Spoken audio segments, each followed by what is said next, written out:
Krishna Kumar Karwa, Managing Director and CFO with Emkay Global Financial Services joins us. KK, good morning. Thank you for joining us. KK, it's great to see that Indian markets have managed to climb the wall of worry, but they've also managed to climb the wall of worry at a time when earning supports are not there.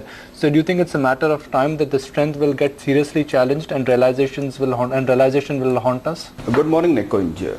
And so to answer your question about earnings recovery or earnings not supporting the valuations and the markets have done well.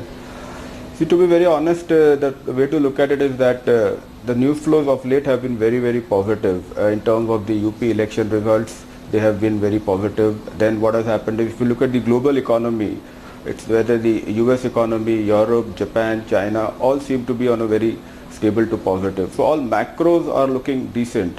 So there is no reason to believe that your earnings will not follow. So we had a very good monsoon, and post that demonetization, which there was a temporary hiccup. But I think mostly it is behind us. So investors today are very confident that the momentum which was created post the good monsoons and the global macro and domestic environment should be very supportive of corporate performance improving. Then we have this GST which will get implemented. That will also again have very big positives for the organized sector, to which all of us address.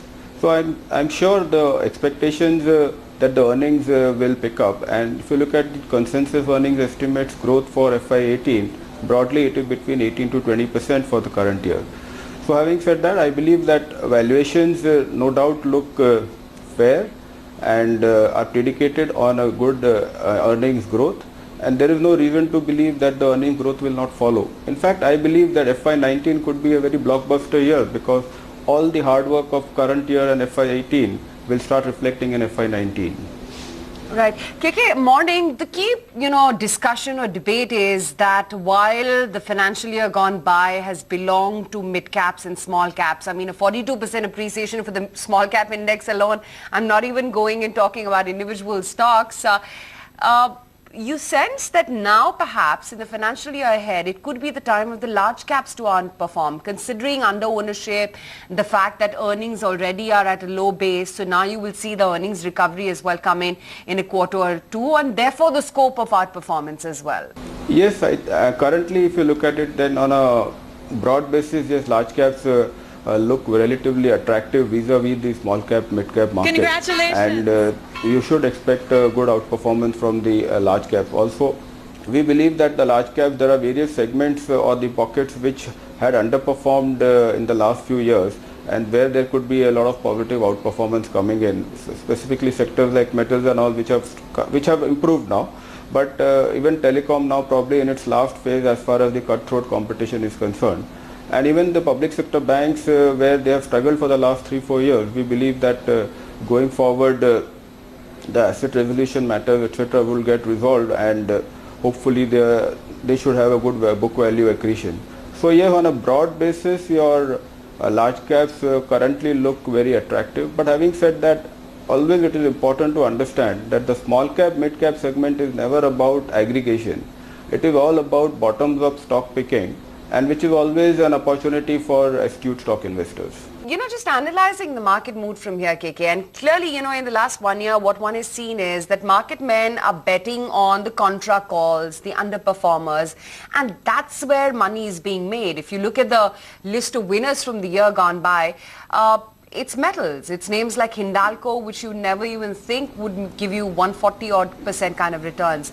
Do you sense that something like that is going on in real estate as a space right now? And with that rationale, should one now selectively start looking at IT and pharma as well? Because the whole street seems to have, given a big red letter, so to speak, to these two sectors.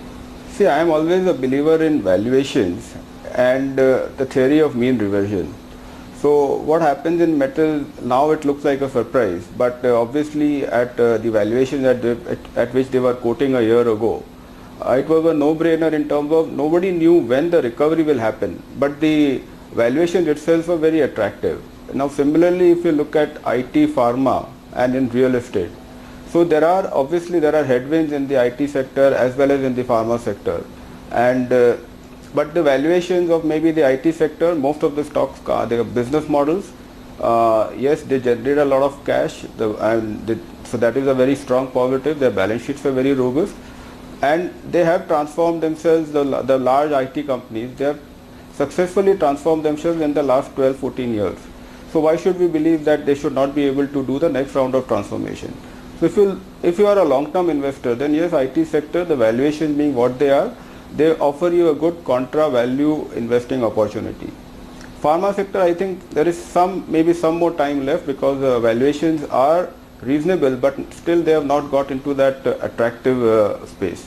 As far as the real estate sector is concerned, we were doing a study, and the valuations of the whole real estate listed sector is probably at par with what it was in 2007-8, and so 7-8 years have passed, and the overall valuations of this sector vis-a-vis the overall market cap of the country there is a lot of mismatch. And with the new act etc. being passed as far as the RERA Act, so I believe that the whole real estate sector should also get re-rated, and probably in the last 1 month you have seen some re-rating which has happened. So wherever there is good balance sheet and right focus of the management, I'm sure the real estate sector will also do well, and in fact it could be a contra sector for the year. But given that there is only inventory around your office and my office, and at least in Bombay we can vouch for that more and more buildings are coming, is it a good time to buy into real estate? See, as I said, I don't know whether to buy into real estate. I'm talking of real estate stocks, and again that will be a function of every company has its own area of competence and geographic realities.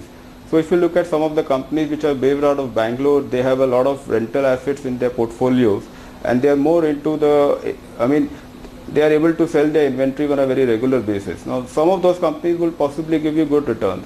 Even among Mumbai companies, a few of the companies are very strong on their balance sheets, and they have a good track record of delivery. I'm sure they will also give good returns. I think the challenge possibly is companies which are concentrated on the NCR region, where probably the inventory is much more on the higher side.